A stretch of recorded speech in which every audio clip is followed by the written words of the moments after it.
Good morning, everyone. I'm here to brief you on what is, in my estimation, the most sensitive topic or topics that we deal with. The most important thing in the entire world to me is my faith. The next most important thing to me in this entire world is protecting children. And we have a man of faith who sexually abused children. And to me, that is a horrible event, and it's important that the community know all about the allegations that the victims have brought forward concerning this man of faith. To me, you're supposed to be able to run to the church and to the clergy for counseling, for support. Other than your immediate family, no one should want to give you more support than the church. And that's what we see happening every day. Our churches, our synagogues, our mosques are where we go for emotional support. But then you have someone like David Cooper, Pastor David Cooper.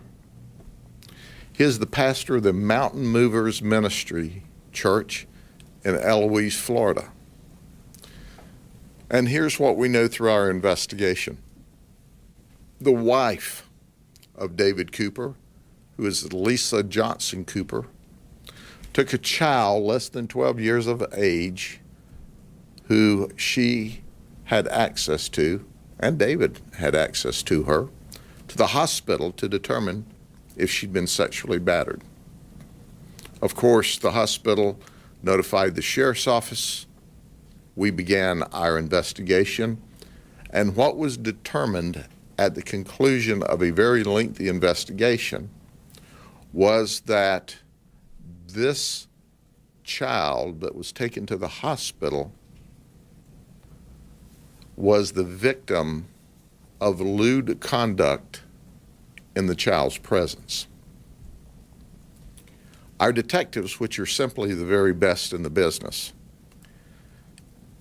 investigated further and also found that Pastor David Cooper, years ago, sexually abused a child between the ages of 10 and 12 years of age when this now adult person was then a child and he had access to her. This investigation has not shown at this point that he sexually abused any children in the church. But we need the families of the people who attend the church, or we need any families that Pastor David Cooper had access to be aware of what we now know, that he is a child molester, that the information that we received directly from the victims, their firsthand accounts, tells us he sexually abused children under the age of 12, and years later, we see lewd conduct at least 5 occasions to a child under the age of 12. We're realists in this business. We know that you don't sexually abuse a child years ago and do absolutely nothing, and all of a sudden you sexually commit lewd conduct in the presence of a child years later.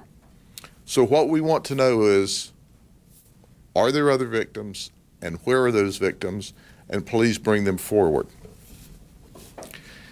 One of the most difficult things we encounter when we conduct investigations is people hiding information. They don't want to get the pastor in trouble.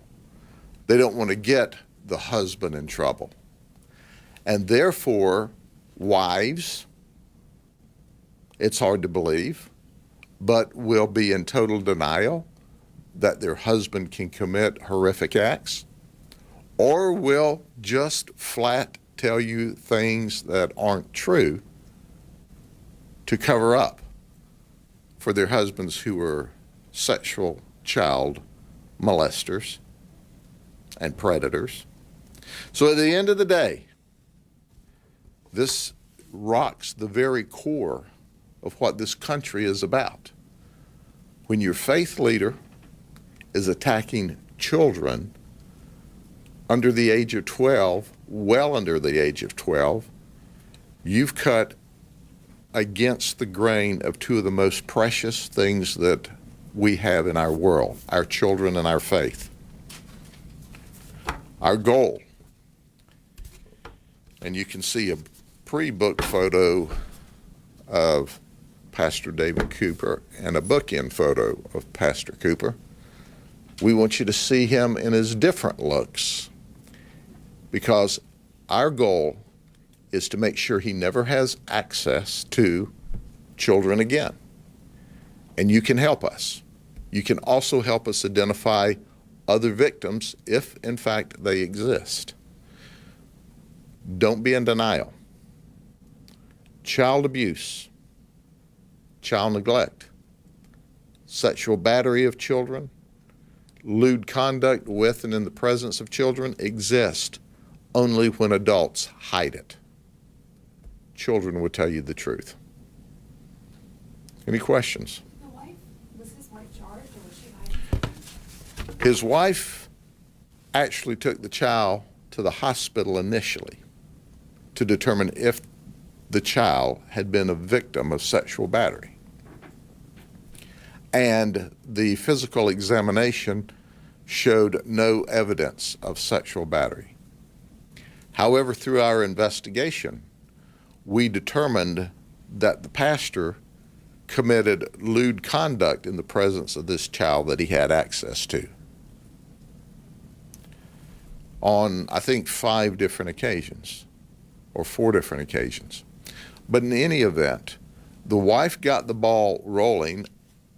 I don't know if she intentionally got the ball rolling, because the hospital notified us, and she was forthright in the beginning of the investigation.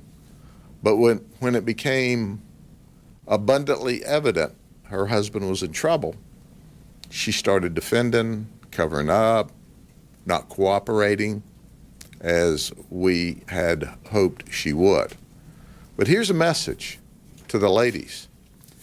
If you think you're going to make your husband, who's a child molester, a better person and stop him from doing this, you're not. He is a deviant, sick individual who has a psychological proclivity to abuse children given the opportunity, and there's nothing you can do to stop them. You can only hide their horrific conduct. Stop it. Make sure that we know who's abusing children, because we have to deal with them swiftly and appropriately according to law, or they will continue to abuse children, period. That's our concern. We know as a young man, he abused a child less than 12, sexually abused this child less than 12 that he had access to. And now, years later, we see that another child has provided very complete data about how he performed lewd conduct in the presence of that child. You can also call that grooming, getting the child used to that environment. We know in between, given the opportunity, based upon research and anecdotal evidence from other cases, he more than likely has abused other children. We have zero evidence to prove that at this time. That's where the community comes in. That's where the moms comes in, because mom's going to know it, usually more often than dad. Usually dad will react to it. But if moms or dads or neighbors or friends has any information, we need to know, because Pastor David Cooper from the Mountain Movers Ministry needs to be locked up for a very long time. Can you tell us about the second victim that was from years ago? How did you all come across that? A great deal of investigative prowess by our detectives. Also, can you tell me about this Mountain Movers Ministry? Like, is it in his house, or how many? No, it is a church. I thought, do we have a picture of it? We have a picture and we can get it. We will have a picture we'll give to you, or you may want to do your stand-up in front of the church. It's in Eloise. How long had he been there? We saw where I think the church was incorporated a year ago. How big is it? It's not a large church. It's a small church. Did he have service every Sunday, or was it like a ministry? Yes, it was a church. I mean, they had, it's, so, and I think the times were on the sign. I glanced at the sign, but I believe the times of the church services are on the sign for you. How long he's been a pastor? No, I don't know that. Too long. So you know if he's preached at any other churches in Polk County? I don't know that either. He may answer that for you. Did he have any other jobs besides being a pastor? Yes, he did. He had another full-time job. I'm not sure what it was. But here's the important thing. The important thing is, Jesus says this is wrong, God says this is wrong, and the pastor is doing it. And our law says you're going to jail for it. I'm not going to get crossways with God or Jesus, I can tell you right now.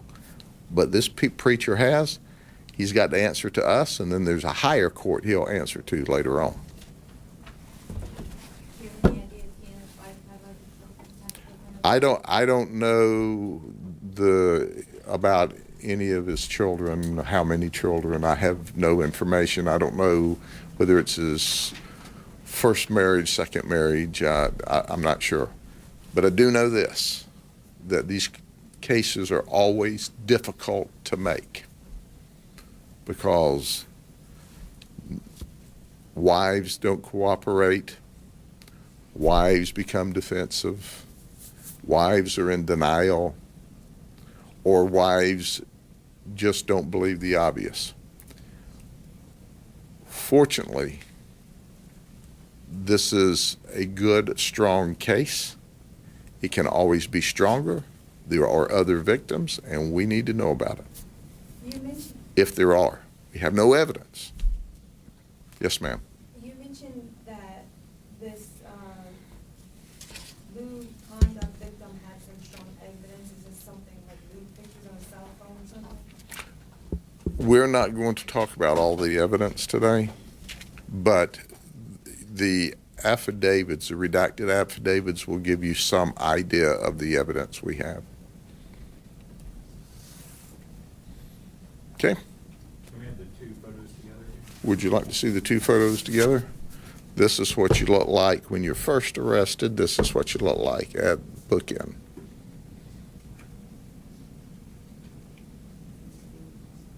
This is a photograph of a person, according to his victims, that has sexually battered children under the age of 12, a child under the age of 12, and also perform lewd conduct in the presence of a child well less than 12. Pastor David Cooper. I would suggest today that he's let his wife down, he's certainly let the church down, and he's let God down. And he's in a world of trouble on all fronts.